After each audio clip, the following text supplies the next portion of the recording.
Hey guys, welcome back to Black, White, and the Grays. My name is Kylie Gray, and you are on our farm. We are located in Central Oregon. We are garden zone 3 with a frost risk all year round. So it's a little precarious in these next coming weeks with our temperatures in August, which is weird, dropping into mid to low 70s. A couple days still up in the 80s, but it doesn't look like, it kind of feels like fall weather is here. That's unusual for us.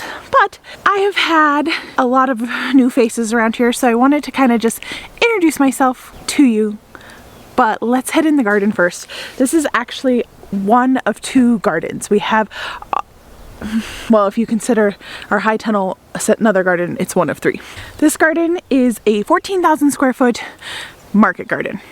I'm going to put it in quotes. I don't know why, because it really was a market garden. We were market growers for a few years. Well, I was, and basically felt like it was time to step back. This year, normally in years past, we've had interns and volunteers and employees, and this is the first year where I'm going solo. I just really felt like I needed to pull back from this garden this season, really focus on my small garden, which is where a lot of my videos have been filmed, and my high tunnel, which is where also a lot of videos have been filmed recently. So I haven't been filming much in here. It is a frickin' jungle, let's just be real. And it's beautiful, but you can see this giant pile of weeds. My boys are all wanting to earn some dough, and so they have asked for jobs, and weeding beds is quite the job. I have felt a release off this garden, and since then lots of wonderful things have taken place in here, and it is just gorgeous and lovely. And I actually want to show you this onion I found. Normally in years past, I am like a crazy on top of my onions. I'm trimming the tops, I'm fertilizing them every other week. I am on it this year. And weeding, oh heavens Betsy, there would hardly be a weed in those beds. This year there's weeds everywhere and it is a wild jungle. But within this, I think I had filmed this one video and I didn't think I was going to post it, but I'm pretty sure it should be out before you even see this. And I found a worm in here off a volunteer garlic plant that ended up being way bigger than any of my other garlic. And I found worms. I've been praying for worms in this space because we are in a, if you hear squealing, it's piglets. They're fine. They're just fighting over a teat. And I have some kittens down here that are making their presence known to me. I have found it with volunteer garlic that turned out bigger than the garlic I actually planted. We live in a high desert climate, and our soil is volcanic pumice. We live all around. We have some calderas around here. We have a few active volcanoes around here. We're a very volcanic area. There's lots of hot springs in the area, lots of different volcanic things.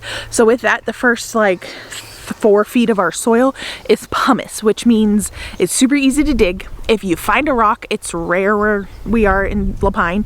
It's a lava rock if you find a rock. This soil is, I believe, at a neutral pH, so it's not super bad in any direction. It's just there's nothing there. You can grow some radishes or whatever and they'll be okay. I've tried it. They didn't really do good. They kind of peter out after a bit because there's no nutrients in the soil. Compost is your very best friend. And fortunately, we have a lot of our own animals and we have a lot of recycling. Oh my gosh, these piglets. We have a lot of recycling centers in the area that do compost for affordably. Also, pro tip, the not landfill in Bend in September usually does half off compost. That's when you should stock up because it's good to mend your beds in fall. It's just, this is off topic. What I have found in this garden are a few things since it's been a neglected mess. One, we got worms, and I prayed for those, and it's really hard. I have had worms in my no-dig beds around my house, and that has brought me such delight, and I prayed for them in this garden and in my little garden, and I haven't been digging or harvesting enough around in there to, Lord willing, there's some worms in that smaller garden, because it's actually a year older than this one. I've also found things, oops, kicking my, I brought a tripod, I'm super fancy. Things are thriving more so with my neglect than they have in the past. I got this crazy onion, I gotta show it to you. It's crazy. I'm still watering. I'm not watering because we are in a high desert. It's been a little bit, we've had some hot days, but it's been a little cooler, so all my cold crops are doing okay. Look at this bed of parsnips, guys. It's phenomenal. These are the Walla Wallas. I grew these from starts I got from Wilco, which is a local to us like farm co-op, and it's in the Pacific Northwest. But look at this baby. Oh yeah.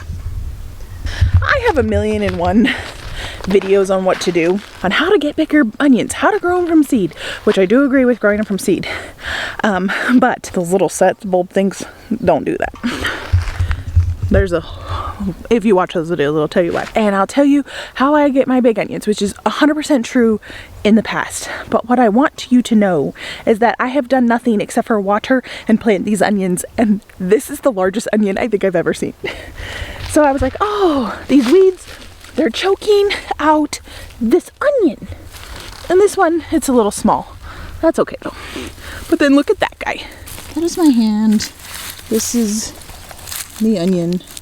Like, it's a massive onion in the midst of all these crazy weeds. I actually haven't talked to you guys about these little kittens. So we have 3 little kittens. We actually took a load to the dump and they were in our dump trailer.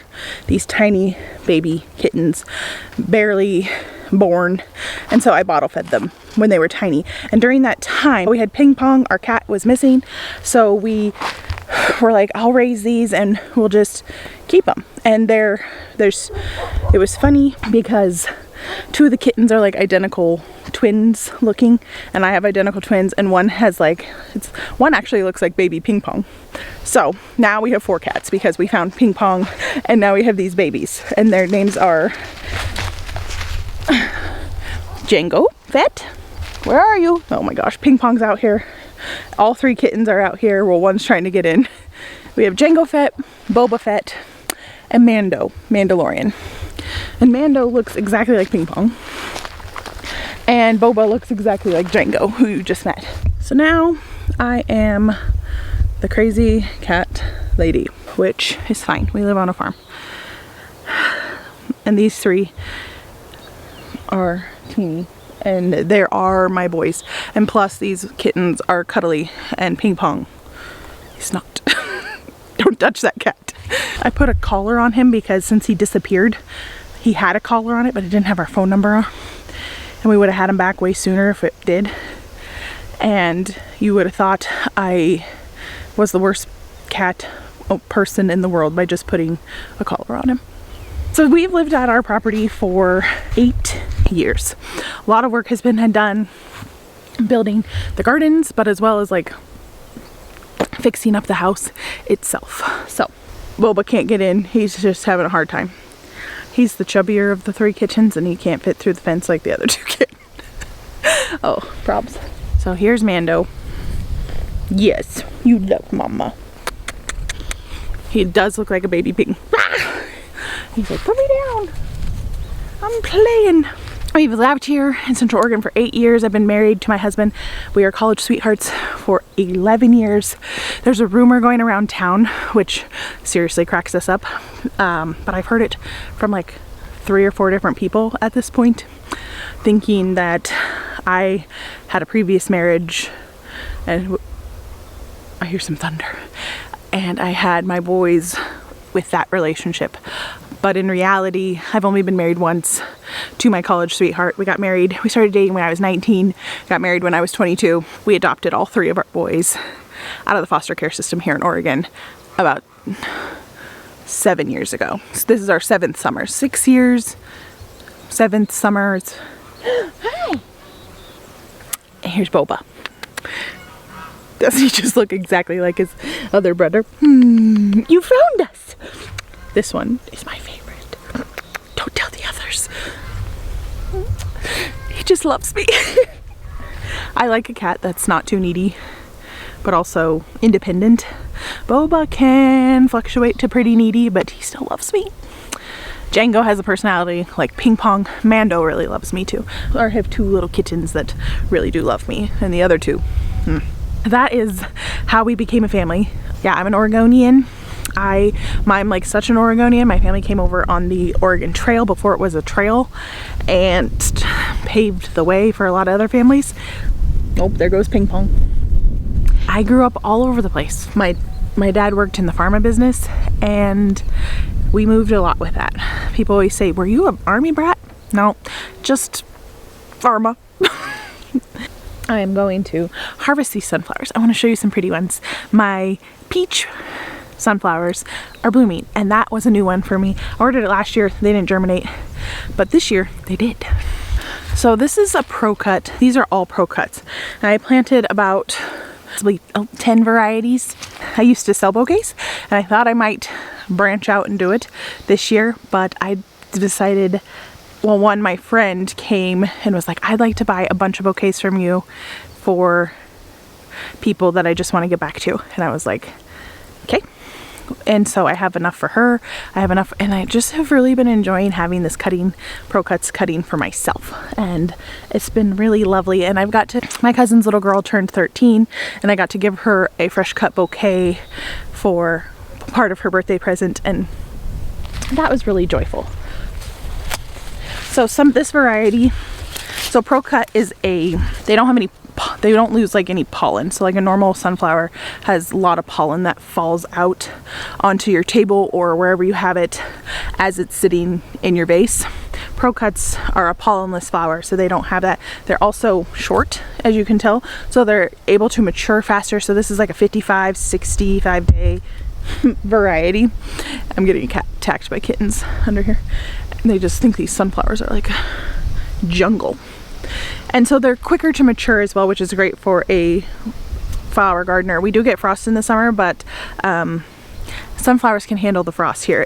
When they're accustomed to it and the cold white nights and the cold weather, they end up being able to withstand quite a few frosts. They'll actually withstand all my frosts in summer. We had 2 summers ago, I think we had a bazillion frosts. They did absolutely fine. When mine die is about 17, when we get down to like 17, 21, 17, around that area. These guys I would assume are going to go faster if we get a freeze in August or September, when we get it in September, because we haven't had a frost in the summer this year. We had it in June, but that's par for the course around here. You got it in June, you're fine. So I didn't bring out a basket or anything. I'm just gonna chop them. I have a big bouquet on my table, which I showed you, which had plenty of room for some more. And this is the Gold Light DMR, I think. And it has like the yellow center. This is one of my favorite flowers. They will have seeds, so even though they are a pollenless, you can save them. You're not guaranteed to get the exact same anything. Be aware of that, because they are a hybrid, and that's just kind of what happens. This is the red, I do believe. It is actually not my favorite. The darker flowers are not my favorite. I actually am seeing one that I really love, and I'm going to save seeds from it because I think it's beautiful. Not my favorite. There's a plum, there's a Moulin Rouge. I do believe this is either, I think it's red. They're just the red basic one, but it could be something else. I don't know. This is actually one of my favorites. Now this is called the White Light, because it's got white petals with the light center. My favorite one I see is blooming as well, and it is called the White Knight, and it has, well, I'll show you in like 10 seconds. So I'm just cutting these off. This guy, white petals, dark center. Now if you're a real flower farmer, you want it, this is an okay stage to harvest it, but technically a little more closed. This one's past its prime, but what I really wanted to show you guys was this one. I'm gonna have to, it's super purple. That is just gorgeous. I'm gonna let this one go to seed in hopes of getting some more like this. You can see the other varieties that are in this same seed is not nearly as vibrant, which this is what you want to do. If you see one that you just love, save the seed. You might, then next year you'll plant the same seed from this, and you'll get a couple out of it that are that same that you like. I'm gonna take a picture just so I have memory. And then you kind of breed what you don't like out of it, because I guarantee you if I save this one, I'm still going to get ones that are more yellow, but that's okay. So this is definitely one of my favorites, but this next one is topping it, or equivalent. I wouldn't say topping because it's hard. I wouldn't say topping because it's hard to beat the White Knight. Oh, my first terracotta. This one, I don't know if you're gonna be able to tell. This is the Pro Cut Peach. And our grasshoppers, look at all that. They're really affecting. This is the first one I've seen with the petals that have been affected. That's a piss off. They've been going after the leaves of my sunflowers. The grasshoppers are atrocious. Only in this garden, really, not in my other one.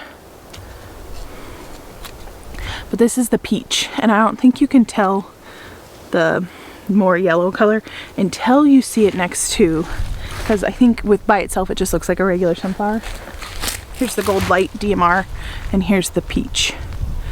As they've gotten more mature in my kitchen, I can really tell the peach. I really like its subtle, oh, look at that yellow. It's like a lemony, peachy yellow. It's just absolutely beautiful. You can still have a love for flowers and varieties and cut flowers, even if you don't sell them.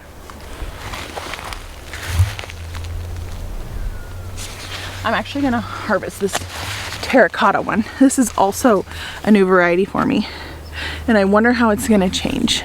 If you can see, it's getting a little orangey in there, and I think it'll be gorgeous in a couple days. This is kind of really I like to harvest them at this stage. I don't know if it's right or wrong. When they're too closed, this one I would feel confident it was gonna open, but when they're too closed, I'm always like, is this too soon? But if you harvest them like this in the flower world, unless you're selling them the day of, it's just too far gone. Harvest a bunch of these beautiful flowers for myself and get them in my vase inside. Oh, I want to show you this. I leave my stems because of this. Okay, even Pro Cuts. So there's some hybrids that are branches, but your Pro Cuts will, if you cut them, you've been seeing me cut them. Here's a small one. So you cut the main stem, but then, come on in. This was one I had already cut. You can see my cut way down there, and it's got 1, 2, 3 little baby blooms. This is another one I cut. This is another one I cut. They're little, but they're so cute, and they will come from the bottom after you cut the main stem, or out from around where you cut. And this one came out from right below, and they're adorable. And you'll just leave your roots in the ground and you'll get little baby guys, aren't they? This is the peach. Oh, and I don't harvest all of them. I let a few stay out here because I just love it. But I have some other sunflowers in bloom. I don't know if you can see them over there. Ooh, gorge. So I'm just going to go through these, cut off stems. And I think I have a couple of the reds. And I have some varieties that just haven't bloomed yet. One of my favorites is the orange. I love that one. So in theory, we will get in here from now all through fall, weed, clean up,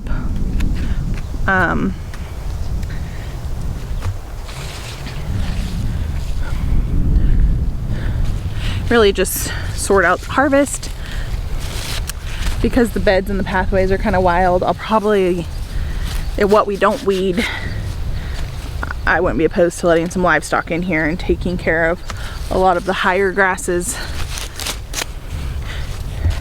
It is a massive space. We also have a 300 square foot half in ground greenhouse. It has my fall starts in there, has some trees. Because we are in a zone 3 with a frost, we can grow like apple trees outside for sure, and it just makes it harder with the frost with the blossoms. This year would probably be a really good year for fruit trees here because not so much frost. The smoke is blowing in right now. Today was a day, did we get high 70s, low 80s today? I don't know if you can, I'm going to flip you around. I don't know if you can see my little garden from here, but the majority of the sunflowers are well above the fence. And there, all of those are sunflowers. She's a majestic beast. This garden my husband calls, he calls it the Wild Banshee garden because she's a wild banshee. But you know what? This wild banshee is productive. My storage carrots are ready to harvest almost. My peas are just absolutely loaded. We've been harvesting off of them. We just need to sit out here for like a couple hours probably and go to town. Look at it. It's my nemesis. Grasshopper. Look at, isn't she glorious? Look at all those guys. Super beautiful. Even in our harsh climate, beautiful things can grow. Jess over at Roots and Refuge has a t-shirt that says Frost Tender Flower, which I think is cute, but they use a sunflower. And in our climate where we can get frost all year round, this is one of the this beauty can withstand a heck of a ton of frost. And she isn't a frost tender flower. She is in probably southern climates, in Jess's climate, but here in our harsh climate, they are adaptable.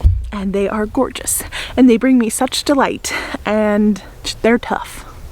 They are no frost tender flower here where they have to be strong. It's beautiful. I'm gonna get these on the table. It's a little cool of a night. My husband's grilling some burgers. I made some homemade buns. We're gonna go in and have a fun, fancy dinner, having grilling burgers with these beautiful bouquets.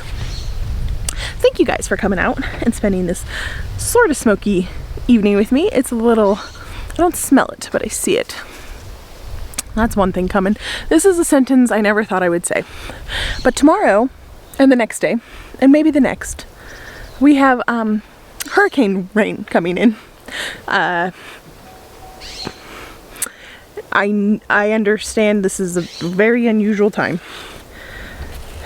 And I never thought I would ever say we're having hurricane rains coming in or tropical storm rains coming in, but here we are. And we're gonna have some rainy days coming up this week. So thank you guys for following along with me, and I'll see you on my next video.